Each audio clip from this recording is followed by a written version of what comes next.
소개하지.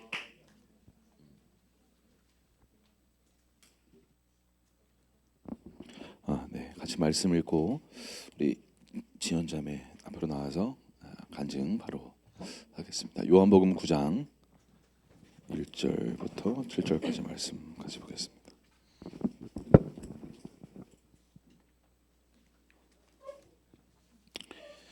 요한복음 9장 1절에서 7절까지 말씀 우리 한 목소리로 같이 봉독하도록 하겠습니다. 요한복음 9장입니다. 시작. 예수께서 길을 가실 때에 날때부터 맹인된 사람을 보신지라. 제자들이 물어 이르되 랍비여, 이 사람이 맹인으로 난 것이 누구의 죄로 인함이니까? 자기니까 그의 부모니까? 예수께서 대답하시되 이 사람이나 그 부모의 죄로 인한 것이 아니라 그에게서 하나님이 하시는 일을 나타내고자 하심이라. 때가 아직 낮음에 나를 보내신 이의 일을 우리가 하여야 하리라. 밤이 오리니 그때는 아무도 일할 수 없느니라. 내가 세상에 있는 동안에는 세상의 빛이로라. 이 말씀을 하시고 땅에 침을 뱉어 진흙으로 이겨 그의 눈에 바르시고 이르시되 실로암 못에 가서 씻으라 하시니, 실로암은 번역하면 보냄을 받았다는 뜻이라. 이에 가서 씻고 밝은 눈으로 왔더라. 아멘. 네, 우리 지연자매 나와서 간증 우리 듣고 우리 말씀 나누겠습니다. 네, 우리 박수로 환영하겠습니다.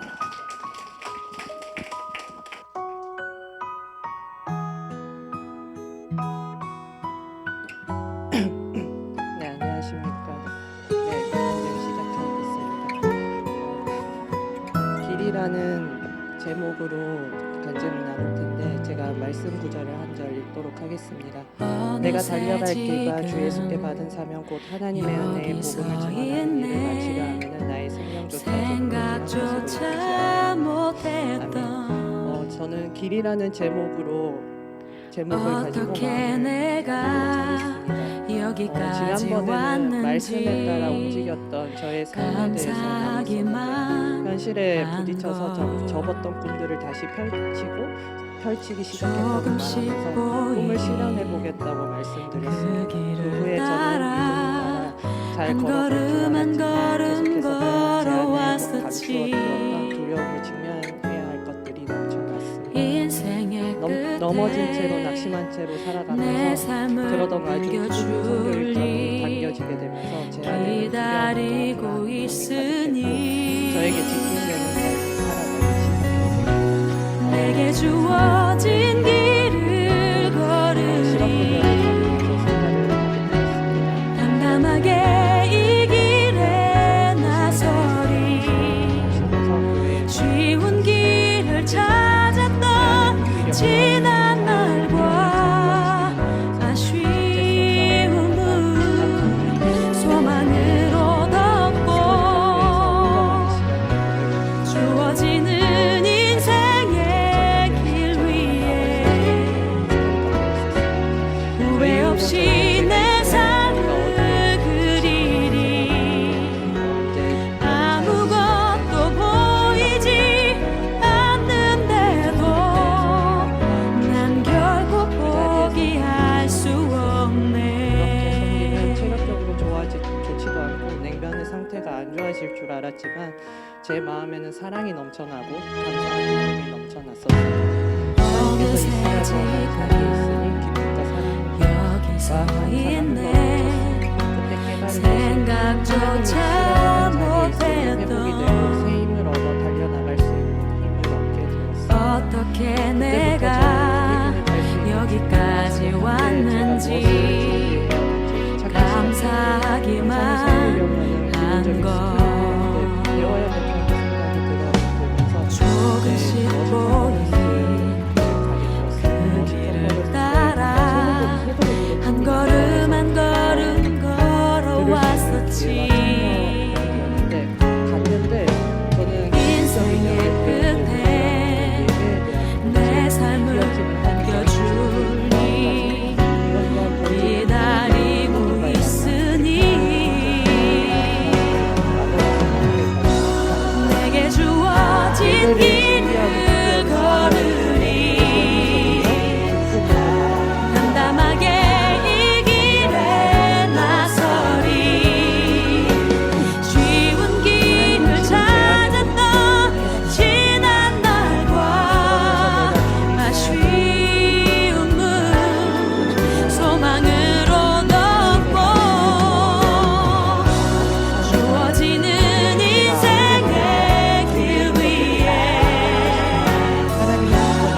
사랑에 빠지게 되는 하나님의 내게 주어진 길을 걸으리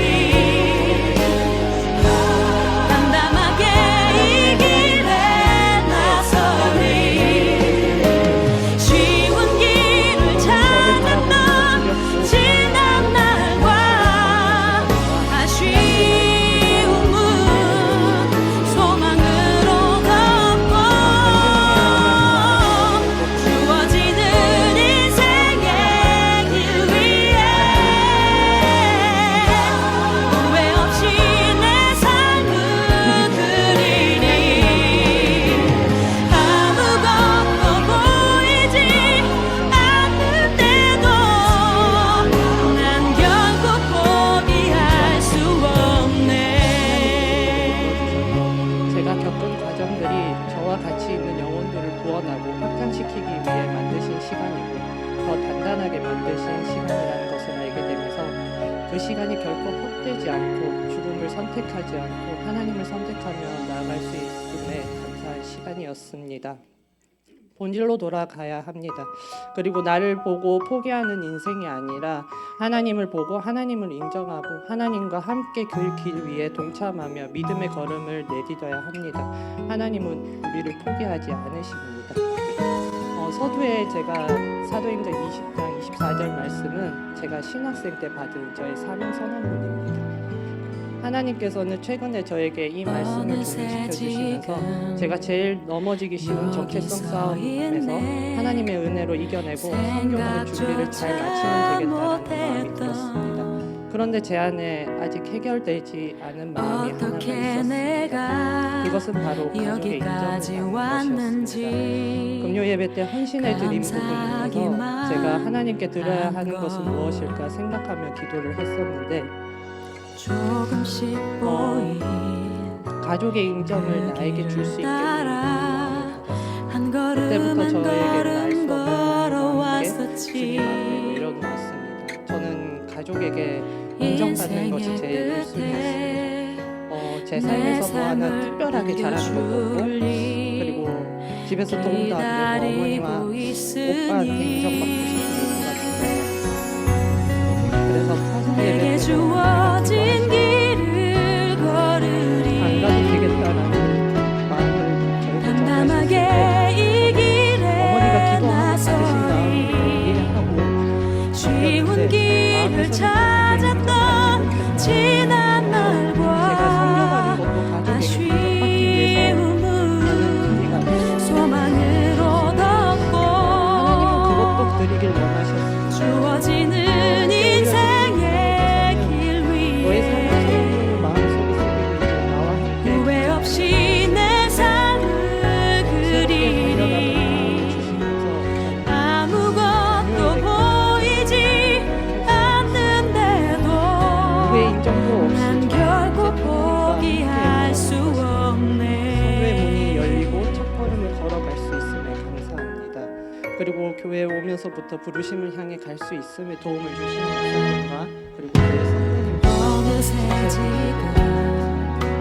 하나님 앞에 설 수 있네. 있어서 생각조차 못했던 두 달이 짧은 어떻게 시간 내가 여기까지 왔는지 감사하기만 한것 조금씩 보인 따라 한 걸음 한 걸음 걸어왔었지. 인생의 끝에 내 삶을 안겨주니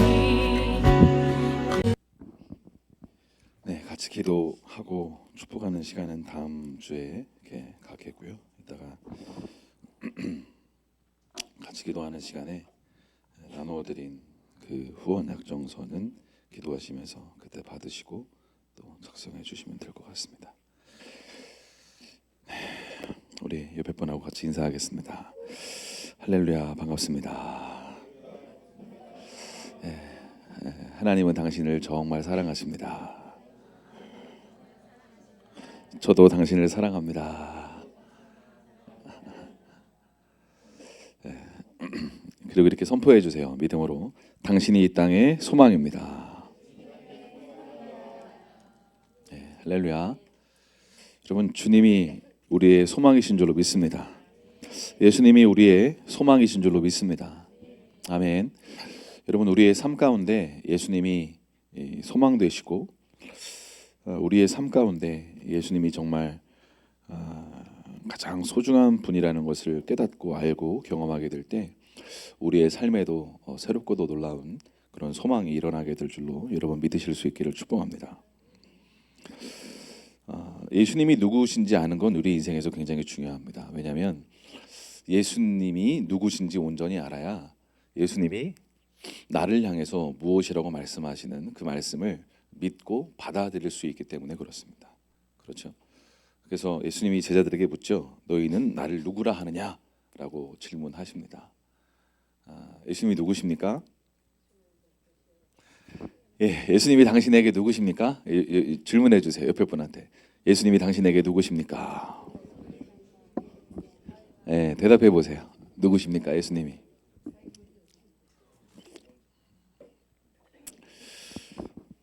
예수님이 우리의 삶의 구원자 되시고 주인 되시는 줄로 믿습니다. 예수님이 십자가에서 물과 피를 내어 주시면서 저와 여러분을 값주고 사셨기 때문인 줄로 믿습니다. 그러니까 우리의 인생은 우리의 것이 아니라 예수님의 것이고 하나님 아버지의 것인 줄 여러분 믿으실 수 있기를 축복합니다. 여러분 정말 믿으십니까? 이 고백이 바탕이 되어야 이 신앙 고백이 바탕이 되어야 우리의 신앙생활이 거기에서 시작되는 줄로 믿습니다. 이 고백이 되지 않으면 신앙생활이 아직 시작이 안 되는 거예요. 새롭게 하나님을 만나고 경험할 때 예수님이 나를 위해 십자가에 죽으셨구나. 구원자가 되어주셨구나. 그 핏값으로 나를 죄에서 값주고 사셨구나 라는 게 믿어지고 실제가 될 때 우리의 삶에도 새로운 역사가 써내려져 가는 일들이 일어나게 되는 것입니다. 여러분, 하나님 안에 있을 때 우리의 삶이 의미가 있는 줄로 믿습니다. 제가 창세기 5장에 대해서 말씀을 예전에 이렇게 나눌 때 그 가인의 후손, 그렇죠? 아담의 첫째 아들 가인이 있잖아요. 근데 그 가인이 형제 아벨을 죽이지 않습니까? 쫓겨나게 되죠. 근데 그 가인의 후손이 성경에 보면 가인이 누구를 낳고 이렇게 기록되어 있는데 연수가 기록되어 있지 않습니다. 그리고 아벨이 죽은 이후에 다시 둠이라는 어떤 의미를 가진 셋이라는 자손이 태어나게 되죠. 셋은 몇 세 때 에노스를 낳고 에노스는 몇 세 때 누구를 낳고 계속 이런 일들이 일어나게 되죠. 그러니까 하나님 안에 있을 때 우리의 인생은 의미가 있는 것입니다. 그러니까 셋은 500세에 에노스를 낳았다라고 성경은 말씀하고 있는데요. 셋이 500세 때 에노스를 낳는 게 하나님 안에 있었기 때문에 의미가 있는 것입니다.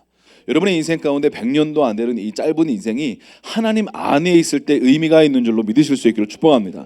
하나님 안에 있지 않으면 우리의 인생이 100년을 살든 500년을 살든 1000년을 살든 아무 의미가 없다는 것을 여러분 깨달으실 수 있기를 축복합니다. 아멘. 그렇습니다. 여러분의 인생은 의미가 있으십니까?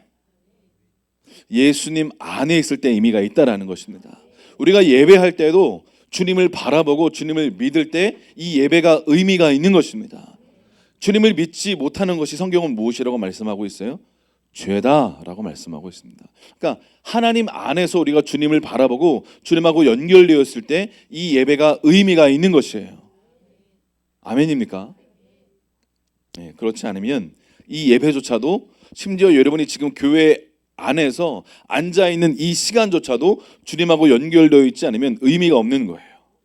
이해가 되십니까? 여러분의 예배가 의미 있는 예배가 될 수 있기를 축복합니다.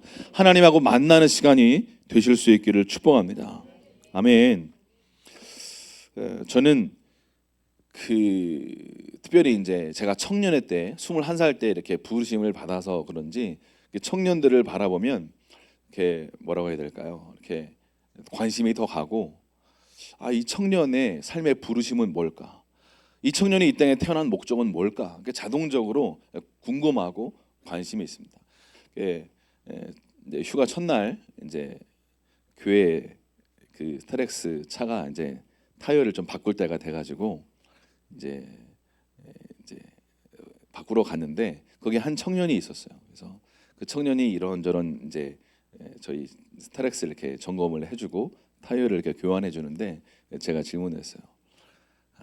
어떻게 이 일이 행복하십니까? 재미 있으세요? 어떻게 좋으세요? 라고 질문을 했어요. 그러니까 그 청년이 저를 이렇게 보더니 아니요, 재미없어요. 굉장히 하기 싫은 일을 그냥 억지로 하는 사람처럼 그냥 하는 일을 하더라고요. 물어보지도 않았는데 이런저런 얘기를 이어서 저한테 하더라고요. 이 일 한 지 한 3년 됐는데 뭐 그냥 하고 있어요. 그럼 뭐 하고 싶은 일이 있으세요? 라고 질문했어요. 그러니까 하고 싶은 일이 없어서 그냥 하고 있어요, 이 일을. 뭘 하고 싶은지 잘 모르겠어요. 아, 그렇구나.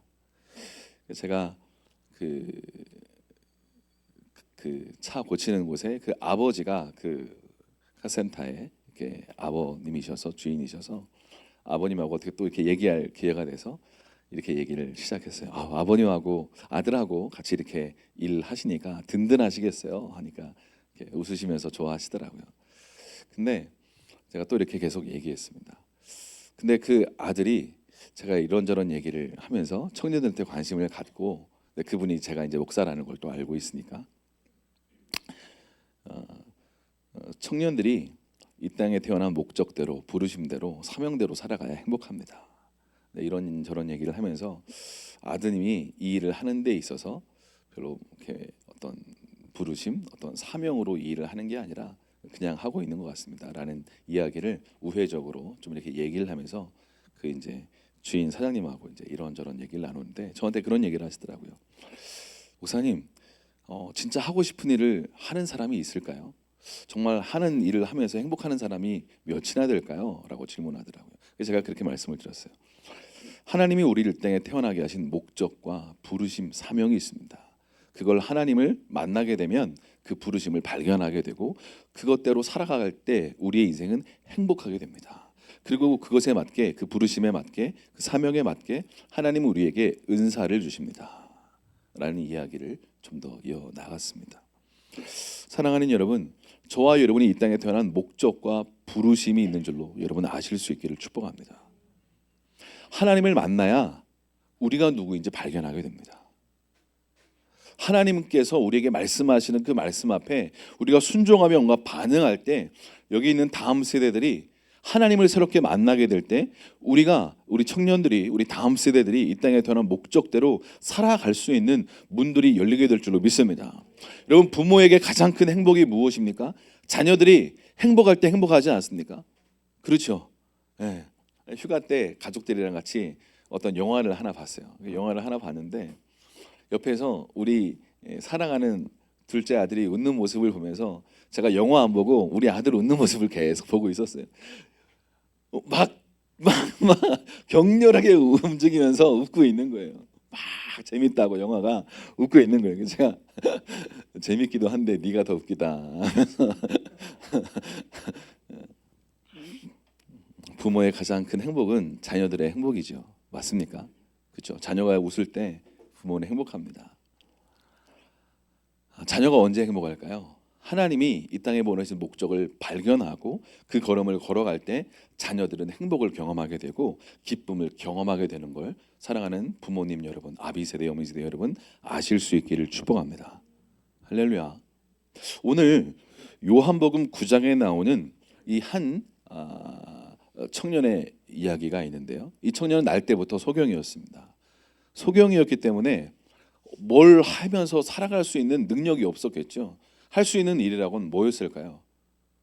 뭐 구걸밖에 없었을 것 같아요. 그 시대에 앞이 안 보이는데 뭘 할 수 있었겠어요. 아마 아침에 일어나면 한 사람이 옆에 손을 딱 잡고 구걸할 만한 장소에다가 딱 데려다 주고, 그렇죠?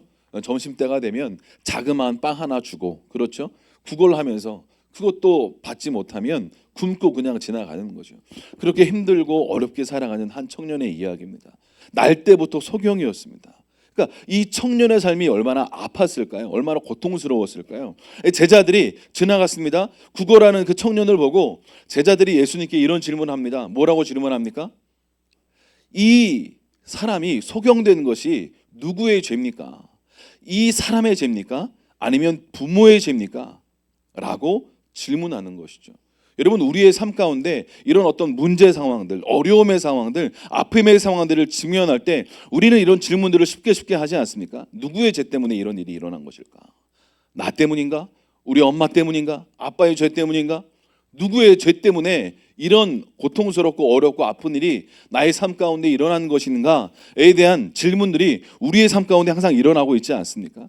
오늘 제자들도 예수님께 답이 되시고 진리가 되시는 하나님의 아들 되시는 예수님께 질문을 하는 거예요. 예수님, 이 사람이 날 때부터 소경되었는데 누구의 죄 때문입니까? 라고 질문하게 되죠. 예수님이 뭐라고 말씀하세요? 3절에 이렇게 선포하십니다. 그의 죄도 그 부모의 죄로 인한 것도 아니다. 그에게서 뭐라고요? 하나님이 하시는 일을 나타내고자 하심이다 라고 말씀하십니다. 그러면서 선포하시죠. 내가 세상의 빛이다 라고 선포하시면서 그 말씀하신 이후에 땅에 침을 뱉으셔서 진흙을 이으셔가지고 눈에 발라주시고 실로암으로 가서 씻어라 라고 말씀하시죠. 그리고 그 소경은 그곳에 가서 눈을 씻고 보게 되었다라는 이야기가 바로 오늘 9장의 전반부 이야기입니다. 여러분, 우리의 삶에 하나님께서 원하시는 그 실로암의 뜻이 뭐라고요? 보냄받았다라는 뜻이죠. 하나님이 우리의 삶 가운데 어떤 시간대 안에서 어떤 장소 안으로 우리를 이끌기를 원하신다는 것을 여러분 아실 수 있기를 축복합니다.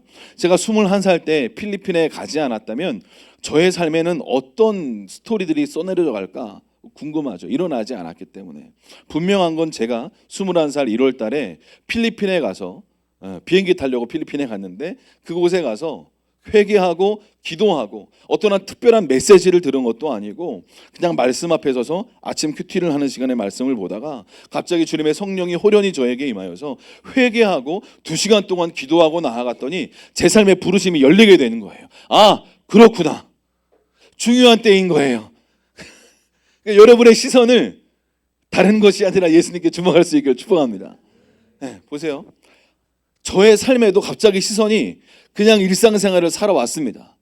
네, 저는 이제 대학교 때 전기공학과를 나왔고요. 저의 그냥 소박한 꿈은 그냥 한전에 취직해가지고 그냥 먹고 살만하게 취직해가지고 직장 다니다가 때가 돼서 은퇴하죠. 그러면 자그마한 그 전기 전파사 같은 거 이게 하나 차려가지고 먹고 살만하게 그냥 살아야겠다 그런 생각을 가졌던 거예요. 예. 근데 제가 그때 21살 때 살아계신 하나님을 만나고 제 삶에 부르심을 발견하고 내 삶의 이유와 목적은 예수 그리스도시구나 라는 걸 깨닫게 되는 일들이, 놀라운 일들이 일어나게 되었던 거죠. 저를 하나님이 부르셨어요. 어디로요? 필리핀으로요. 바기오로요. 하나님이 보내신 바로 그곳, 저의 21살 겨울에 하나님이 보내신 바로 그것은 필리핀 바기오였고 그곳에서 제 삶에 부르심이 일렀고 새로운 인생의 놀라운 다른 시간대 안으로 제가 들어가게 되었다라는 것입니다. 사랑하는 여러분, 어디로 갔을 때 하나님이 여러분의 삶을 지금 새로운 차원의 실로암으로 부르시고 계시다는 것을 여러분 아실 수 있기를 축복합니다. 아멘. 여러분이 인생의 중요한 선택의 순간이 항상 있지 않습니까? 그렇죠. 우리가 생각할 때는 아무것도 아닌 선택인 것 같고 아무것도 아닌 것 같아도 하나님은 어떤 시간대 안으로 어떤 장소 안으로 우리를 이끄셔서 저와 여러분의 삶 가운데 새로운 어떤 사명과 부르심을 당신의 삶 가운데 주기를 원하신다는 것을 여러분 아실 수 있기를 축복합니다. 그래서 작은 순종의 걸음들이 너무나 중요한 거예요. 여러분, 인생의 어떤 그 중요한 선택의 순간 앞에 길을 잃었어요. 그럼 어떻게 그 길을 찾을 수 있을까요? 산을 막 등산하는데 막 어둑어둑해요. 길을 잃었어요. 그러면은 이 산에서 길을 찾으려면 어떻게 해야 될까요? 나침반. 어디로 가야 될까? 앞에 저쪽이다 라고 가야 될까요? 어떻게 해야 될까요? 어떻게 길을 찾을 수 있어요?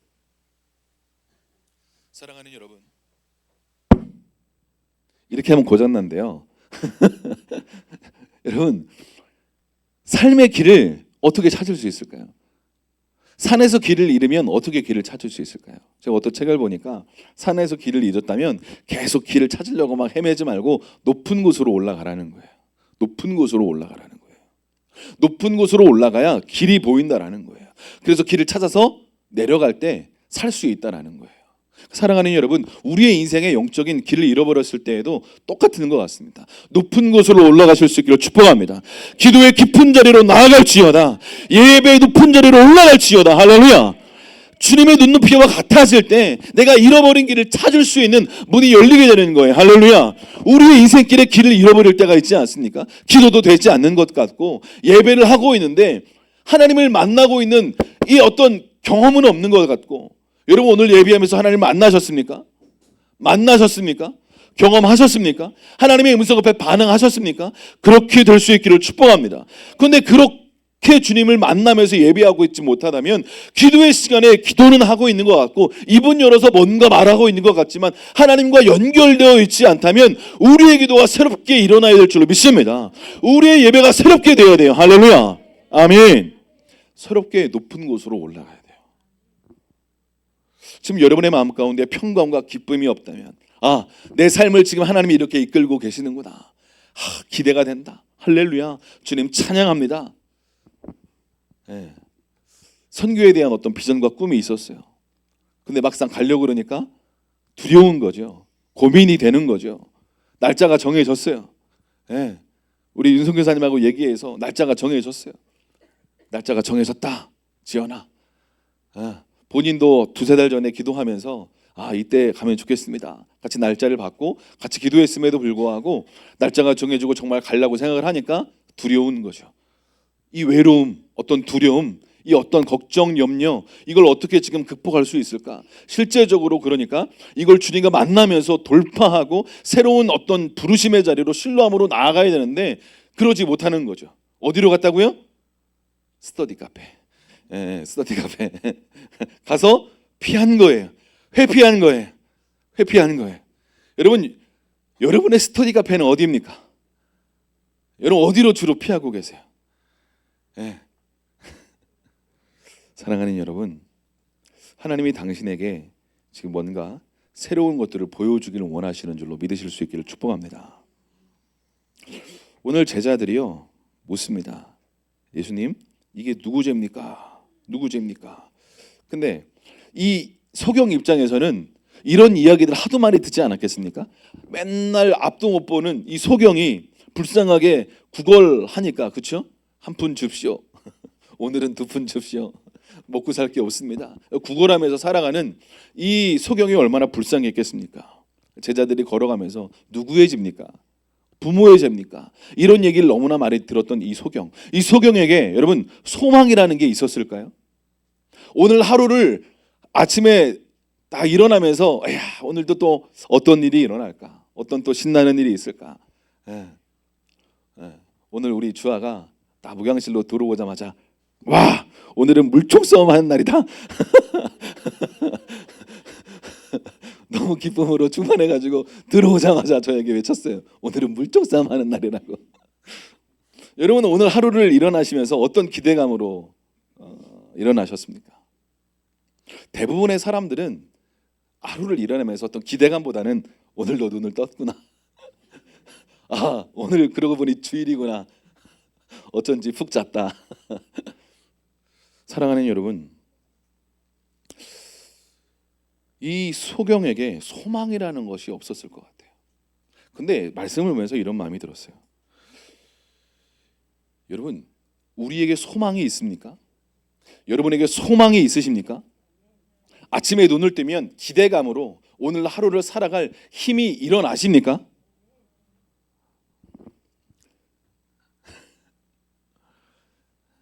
우리 옆에 분한테 다시 한번 물어보세요. 오늘 아침에 일어나면서 어떠셨어요? 어때 기대감이 일어나셨어요? 우리 직장인들은 월요병이라고 있지 않습니까? 그렇죠? 주일 오후가 지나고 저녁이 되면 힘든 거예요. 스트레스 받는 거예요. 내일 출근해야 되는구나. 힘들다. 사랑하는 여러분, 이 소경은 어땠을까요? 소망이 없었을 것 같아요. 날마다 그날이 그날이고 죽지 못해 사는 인생 아니었겠습니까? 사랑하는 여러분, 예수님만이 소망이신 줄로 믿습니다. 여러분, 예수 없는 인생 소망이 있을까요? 기대감이 있을까요? 날 때부터 우리는 죄인이 아니었습니까? 이 죄를 해결할 수 있는 방법을 알지 못한 채 우리는 살아가고 있지 않았습니까? 그렇죠?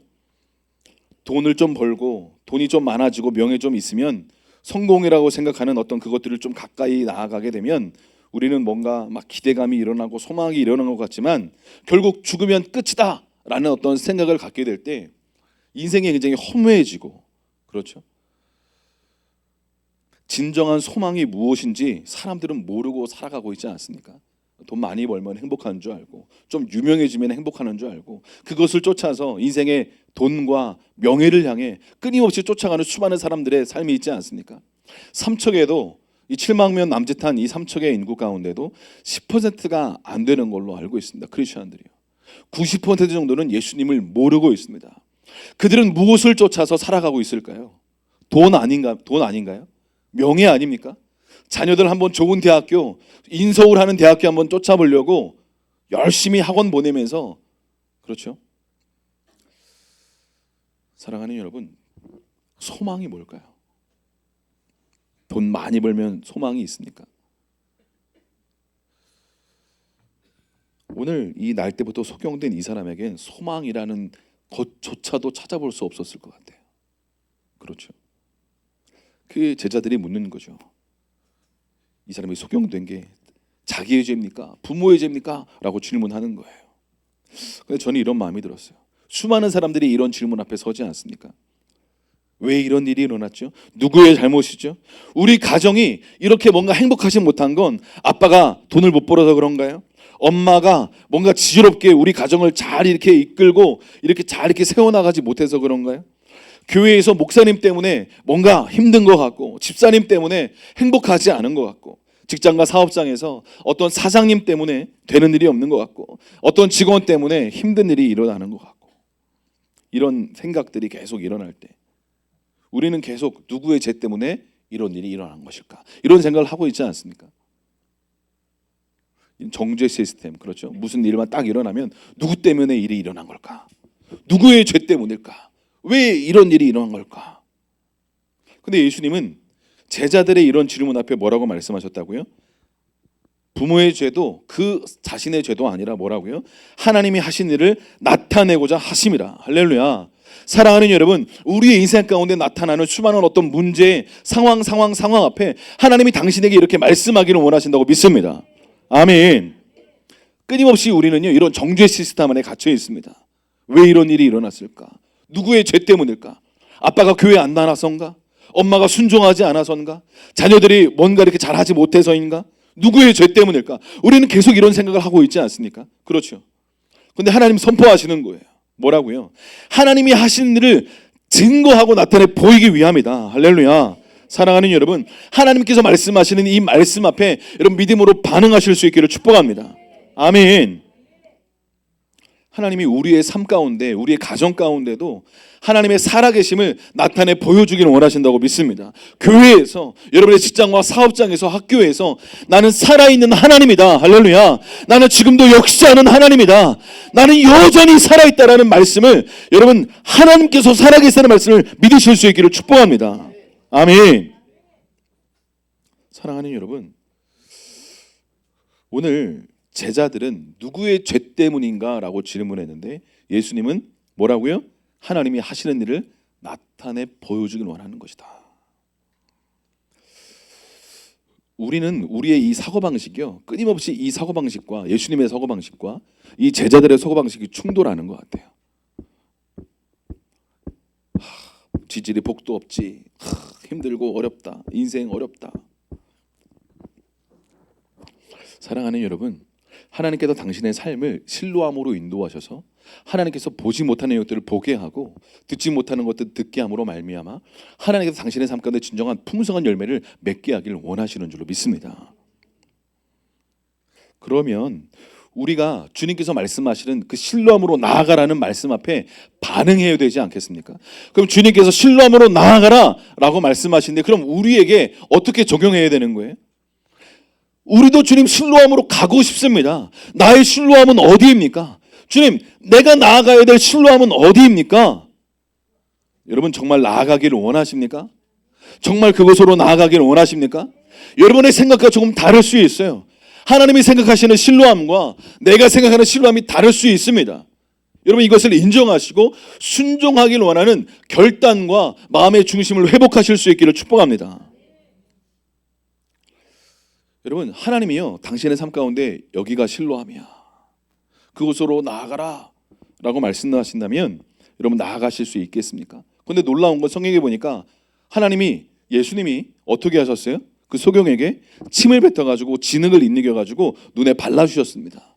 그리고 실로암으로 나아가라고 말씀하셨어요. 그러면 이 소경이 실로암으로 나아가는 과정을 한번 생각해 보세요. 어땠을까요? 침 그리고 흙이 눈에 이렇게 묻어 있어요.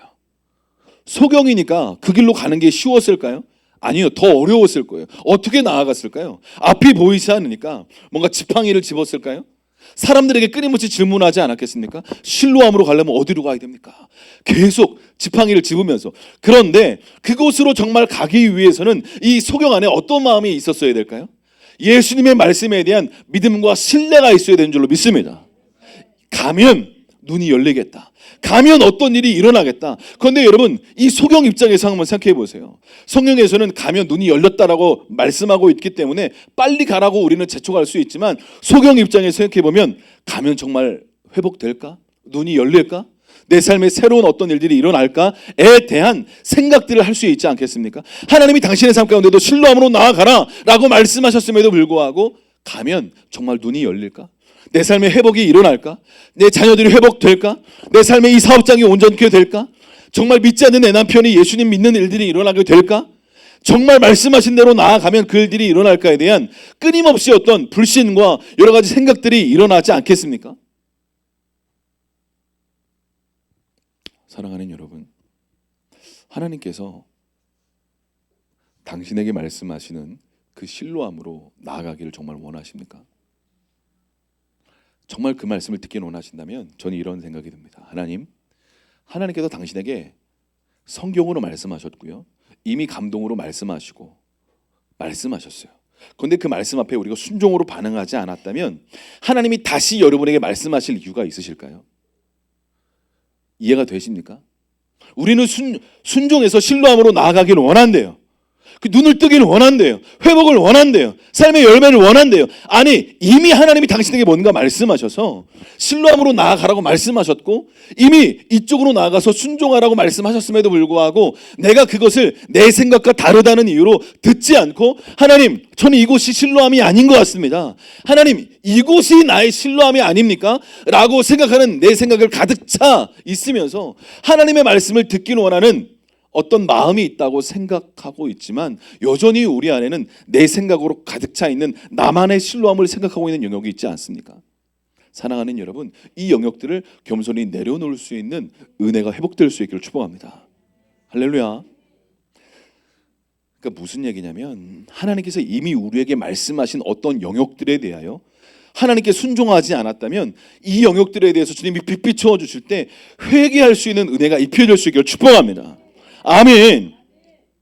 우리가 살아오면서 그걸 회개하지 아니하고 하나님 끊임없이 이런 말씀을 드리면 예 주님 저도 실로암으로 나아가겠습니다. 말씀만 하십시오. 아니 이미 어떤 영역, 여러분의 삶의 어떤 관계의 영역을, 어떤 건강의 영역을, 어떤 재정의 영역에 눈을 열고 열매 맺게 하시려고 실로암으로 나아가고 말씀하셨음에도 불구하고 여러 가지 두려움과 걱정과 여러 가지 나의 생각으로 말미암아 순종하지 않고 믿음의 걸음을 걸어가지 않고 때로는 안 될 것 같은데, 뭔가 창피한데, 여전히 내가 뭔가 이 침과 진흙에 뒤섞인 이런 채로 나아가는 것이 너무나 창피한 것 같고 되지 않을 것 같고 어떤 일도 일어나지 않을 것 같은 생각으로 나아가고 있지 못하는 내 삶의 어떤 영역들에 대하여 하나님께서 당신에게 뭔가 빛 비춰 주실 때 하나님 정말 주님께서 원하시는 그 열매가 내 삶 가운데 맺혀지기를 원한다면 우리의 삶 가운데 이미 말씀하셨음에도 불구하고 순종하지 않은 그 영역들에 대하여 회개할 수 있는 은혜가 입힐 수 있기를 축복합니다.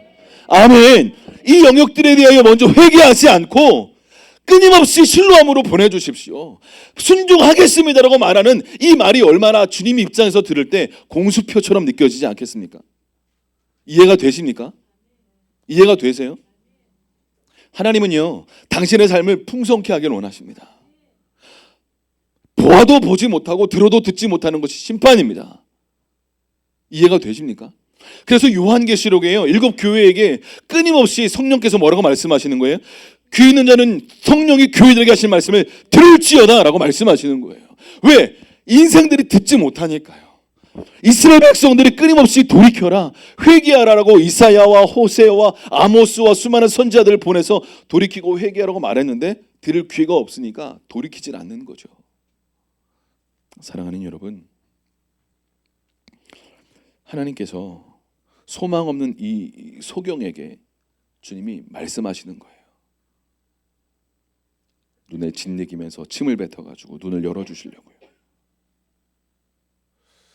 사랑하는 여러분, 하나님이 우리의 눈을 지금 열기를 원하신다고 믿습니다. 우리의 인생의 가치관이 얼마나 육신적이고 이 인간적이고 땅 위의 삶의 어떤 중심적인 이 영역들에 대하여 하나님이 눈을 여시고 너희의 삶이 영원한 나라가 있고 그곳에 가치가 있고 우리의 삶이 여기서 절대로 끝나지 않는다라는 것을 여러분 기억할 수 있기를 축복합니다. 아멘. 당신의 인생이 50년 안에 대부분 끝나고 60년, 70년에 전부 끝납니다. 다 죽어요, 인생은요. 그 심판대 앞에 우리가 다 서야 합니다. 할렐루야. 아멘.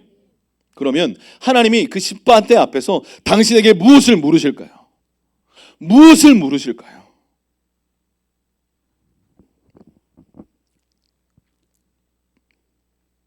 내가 2024년 8월 25일 너의 눈을 열어주길 원했다.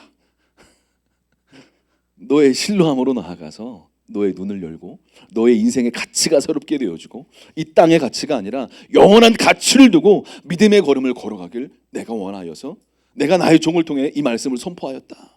너희는 듣고 회개하고 너의 가치가 이 땅이 아니라 영원한 나라에 있기를 나는 소원하고 너희가 믿음의 걸음으로 순종의 걸음으로 나아가 너의 자녀들이 너의 자녀의 자녀들이 예수 그리스도가 왕 되심을 인정하고 주님의 다시 오시기를 준비하는 거룩하고 순결한 세대로 일어나기를 나는 원했다. 라는 살아계신 하나님의 말씀 앞에 여러분 반응할 수 있기를 축복합니다.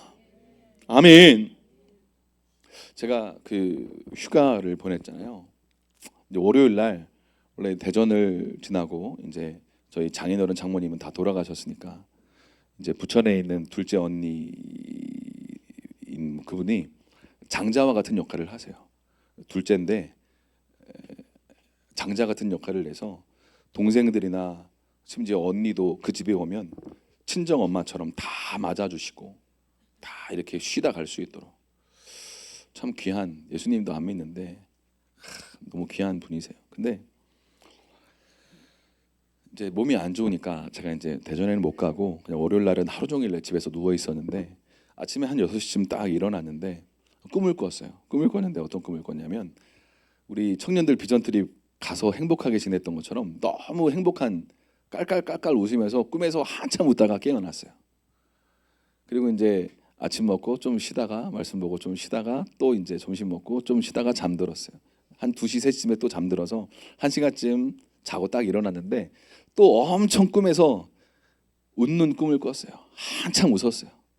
그래서 제가 꿈을 이렇게 꿈에서 딱 깨고 눈을 일어나 봤더니 너무 크게 웃어가지고 다 깬 거 아닌가라고 좀 다 조용히 자고 있더라고요. 근데 제가 그 꿈에서 아침에 꿈에서 하나님이 그 2번의 꿈을 하루에 꿨는데 다 웃는 꿈을 꿔가지고 하나님 뭔가 이렇게 격려하고 좀 위로하시나 보다 그런 생각이 좀 들었어요. 근데 아침에 꾼 꿈 중에 어떤 꿈이 있었냐면 제가 그 도마 같은 이 한 20cm 폭되는 이런 어떤 무지개 다리 같은 이런 좁은 어떤 다리가 이렇게 하늘로 연결되어 있었는데 내가 여기를 이렇게 걸어가야 되는데 어떻게 걸어가나 하고 이제 그래도 이제 거기를 가야 되니까 이렇게 좁은 길을 이렇게 걷고 있는데 옆에 이렇게 딱 잡을 수 있는 그 손잡이가 딱 이렇게 바로바로 이렇게 나오더라고요. 그래서 제가 그 손잡이를 붙잡고 이렇게 쭉 이렇게 하늘로 쭉 올라가는 그런 이제 꿈을 꾸면서 하늘에서 갑자기 어떤 노래 소리가 들리더라고요. 그래서 제가 하늘에서 어떤 노래 소리가 들려가지고 그 꿈을 깨자마자 그 노래를 이렇게 딱 이렇게 녹음을 해놨는데 이런 노래였어요. 인생길. 갑자기 또 부르려니까 기억이 안 나네. 어제는 잘 불렀는데 아무튼 인생길 걸어가는데 그냥 고달프고 힘들고 어려울 때 하나님의 어떤 위로가 있고 사랑이 있다 어떤 그런 내용의 어떤 그런 노래가 하늘로부터 이렇게 쫙 들려와가지고 저도 모르게 잠에서 딱 깨어나면서 아 감사하다 하면서 이렇게 잠에서 깨어났는데 제가 금요일 날 또 우리 윤현수사님의 말씀을 들으면서도 되게 은혜가 돼서 하나님께서 뭔가 제 삶 가운데 정말 저를 새로운 어떤 이 사명의 자리로 어떤 정말 부르심의 자리로 어떤 신뢰함으로 정말 저를 이끌기를 원하시는구나 이런 마음이 정말 들었습니다. 그래서 금요일 날 메시지를 듣고 한참 울었던 것 같아요. 왜 이렇게 울었나 하고 이렇게 다 울고 나서 기도하면서 이렇게 보니까 아 예수님 따라가는 그 길이 참 생각보다 힘들고 어려웠구나 내가 어렵고 아팠구나 라는 걸 이렇게 알게 됐어요. 그래서 어제 그 밤에 이제 유초동부 선생님들하고 같이 주일 예배 드릴 때에도 같이 이제 기도할 때 한참 울고 같이 기도하고 그랬었었는데 하나님이 그러면서 한참 동안 이렇게 금요일 날도 한참 울고 어제 예배 때도 한참 울고 나니까 하나님이 제 안에 새로운 어떤 기대감과 소망으로 뭔가 새로운 은혜를 어떤 기름을 막 부어 주시더라고요. 그러니까 저도 몰랐는데 제 안에 어떤 낙심 비슷한 어떤 우울한 마음들이 있었던 부분이 있었던 것 같아요. 사랑하는 여러분, 하나님이 여러분의 삶 가운데 여러분도 때로 알지 못하는 어떤 그런 낙심이나 우울한 마음들에 대하여 하나님이 새로운 기름 부으로 여러분을 터치하기를 원하신다고 저는 믿습니다.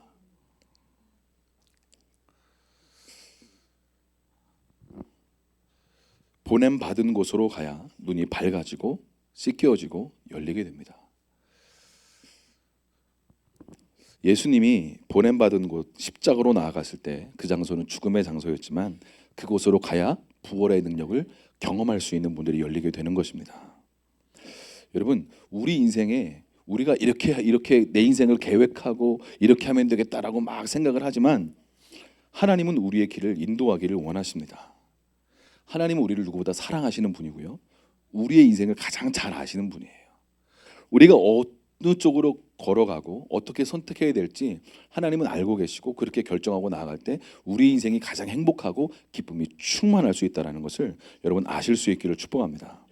아멘. 여러분 중요한 길을 선택할 때 어떻게 해야 된다고요? 산에서 높은 곳으로 올라가야 된다라고 말씀을 드렸어요. 그렇죠? 여러분 우리의 인생 가운데 요셉도 마찬가지였던 것 같아요. 인생의 길을 잃어버린 것 같았고 구덩이에 빠지고 종으로 살고 감옥으로 살고 요셉은 빨리 감옥에서 나오기를 원했죠. 그러니까 술관원장한테 나를 기억해달라고 나는 죄가 없다고 라고 이야기한 거죠. 그렇죠? 그런데 하나님은 하나님의 때에 요셉을 부르심의 장소로 실로암으로 보내기를 원하셨습니다. 요셉이 원하는 대로 먼저 감옥에서 요셉을 끌어냈다면 하나님의 큰 계획은 성취되기가 어려웠을 것이에요. 하나님의 큰 계획은 뭐였어요? 바로가 꿈을 꾸고 요셉이 그것을 해석하고 총리의 자리로 나아가 이스라엘 백성들이 곡식을 얻으려고 찾아왔다가 모든 가족들이 애굽에서 큰 민족이 되기를 하나님은 원하셨고 그런 계획을 갖고 있으셨다라는 거죠. 하나님의 이 계획을 우리는 지금 다 알 수 없고 발견할 수 없지만 우리가 한 걸음씩 순종하며 믿음의 걸음을 걸어가고 신뢰함으로 나아갈 때 하나님의 어떤 큰 그림들을 발견할 수 있는 눈과 귀가 열리게 될 줄로 믿습니다. 사랑하는 여러분, 하나님이 당신을 보내고자 하시는 신뢰함이 있습니다. 어디일까요? 내가 이곳에 가면 성공하겠다, 이곳에 가면 뭔가 성취하겠다 라는 생각을 갖는다 할지라도 그것은 내 생각일 수 있습니다. 그 거창고등학교 그 교장 선생님이 그 어떤 큰 유명한 대학교 학장의 자리를 거부하고 거창고등학교 가가지고 시골의 미션 스쿨인데 10계명을 이렇게 적었대요. 학생들한테 1계명은 직업을 선택할 때 이렇게 해라 라면서 이렇게 교장 선생님이 10계명을 적어준 거예요. 1계명 월급이 적은 쪽을 택해라. 2계명 내가 원하는 곳이 아니라 나를 필요로 하는 곳으로 나아가라. 3계명 승진의 기회가 거의 없는 곳을 택하라. 4계명 모든 것이 갖추어진 곳을 피하고 처음부터 시작해야 하는 황무지를 택해라. 5계명 앞을 다투어 모여드는 곳은 절대 가지 마라. 아무도 가지 않는 곳으로 가라. 6계명 장래석이 전혀 없다고 생각되는 곳으로 가라. 7계명 사회적 존경 같은 건 바라볼 수 없는 곳으로 가라. 8계명 한가운데가 아니라 가장자리로 가라. 9계명 부모나 아내나 약혼자가 결사 반대하는 곳이면 틀림없다. 의심하지 말고 가라. 10계명 왕관이 아니라 단두대가 기다리고 있는 곳으로 가라. 이런 이제 고창고등학교 교장선생님이 학생들한테 이렇게 가르쳤대. 네. 굉장히 복음적이죠. 어떻게 보면 제가 이 삼척에서 개척하면서 처음에 이런 생각을 했는 것 같아요. 내 인생이 뭔가 꼬인 것 같다. 삼척에서 개척을 하면서 내가 왜 이 삼척에서 개척을 해야 되나. 뭔가 인생이 꼬인 것 같다. 이 삼척은 젊은이들이 다 나가길 원하는 바로 그런 장소인데, 사랑하는 여러분, 젊은이들이 있다라는 건요 비전이 있고 미래가 있다라는 걸 말씀하고 있는 것입니다. 이해가 되십니까? 예. 그러니까 여러분, 젊은이들이 모여 있고 그 청년들이 모여 있고 다음 세대가 모여 있다라는 건 굉장히 중요한 메시지이고 사인입니다. 오늘날 한국 교회가요 1000명 막 500명 되는 그런 교회도 청년 10명 모이는 곳이 많지 않습니다. 예. 제 모교회가 그 한 700명 정도 모였던 신탄진에 있는 침례교회였는데 청년부 모임을 하면 15명 모였어요. 15명 모였어요. 청년부 예배하면 15명 모여서 예배했어요. 뭐 여기저기 청년들이 있었지만 다 뭐 하나님한테 관심이 없고 그냥 주일 예배만 잠깐 나오고 가는 청년들이 한 20명 됐고, 청년부 이름으로 모이면 15명 모였어요. 700~800명 모이는 교회. 오늘날 대부분의 교회도 마찬가지입니다. 1000명 모이는 교회, 40명 청년 모이기가 쉽지 않습니다. 사랑하는 우리 아비 세대, 어미 세대 여러분, 우리가 다음 세대를 위해서 눈물이 회복되어야 될 줄로 믿으실 수 있기를 축복합니다. 아멘. 우리가 그냥 우리 혼자 잘 먹고 잘 살고 나만 그냥 천국 가면 되지가 아니에요.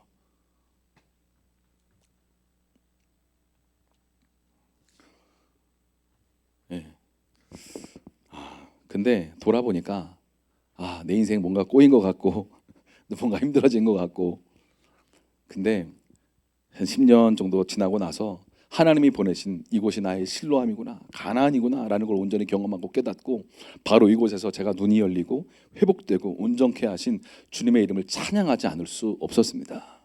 사랑하는 여러분, 하나님이 지금 여러분의 삶 가운데, 제가 우리 청년들한테 자주 하는 말은, 너희가 서울에도 뭐 미국에도 유럽에도 어느 곳으로도 갈 수 있지만 너희가 이 땅 가운데 이곳에서 예배하고 하나님을 만나고 이곳에서 수많은 청소년들과 청년들이 이곳을 떠나고 싶어 하는데, 너희들이 이 땅에 태어난 목적과 부르심이 있을 것이다. 그것을 발견하고 경험하고 이 땅 가운데서 너희의 어떤 사명과 부르심을 찾아라 라고 제가 청년들한테 자주 이야기합니다.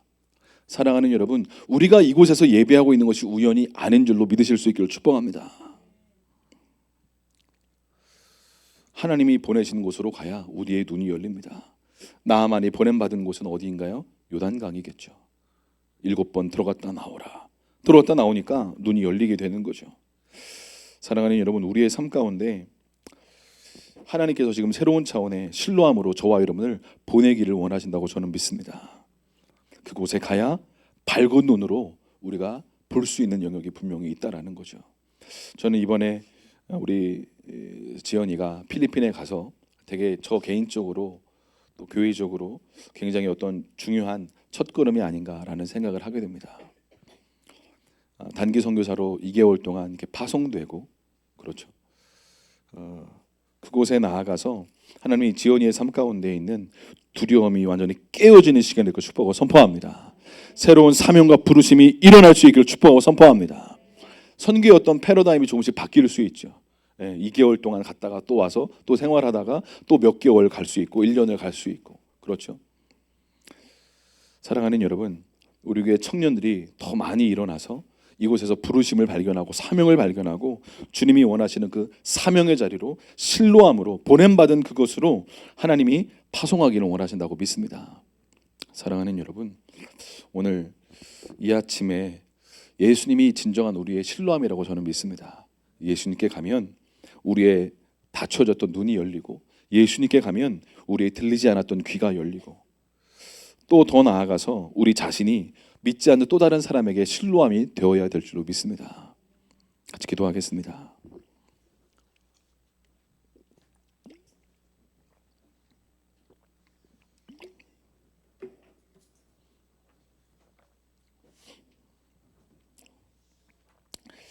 시간 기도할 때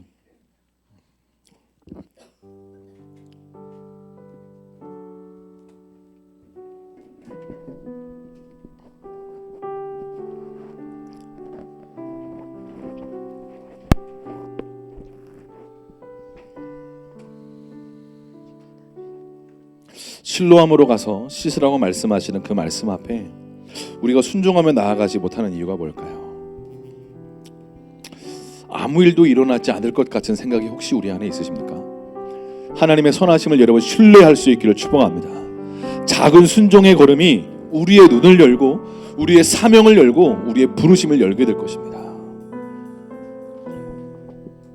예수님의 실로함은 십자가였습니다.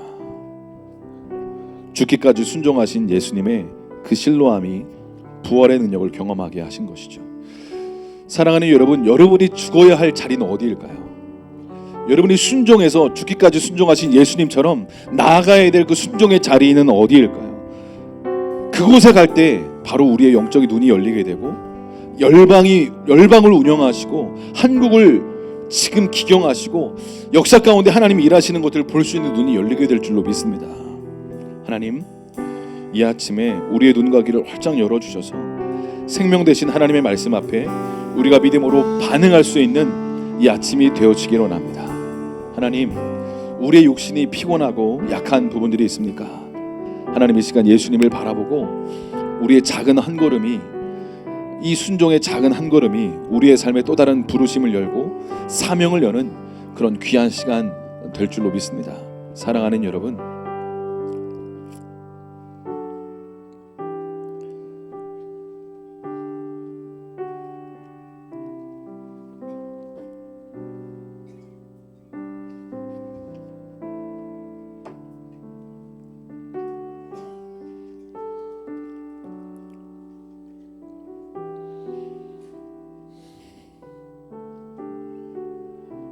우리가 시간 기도할 때 하나님,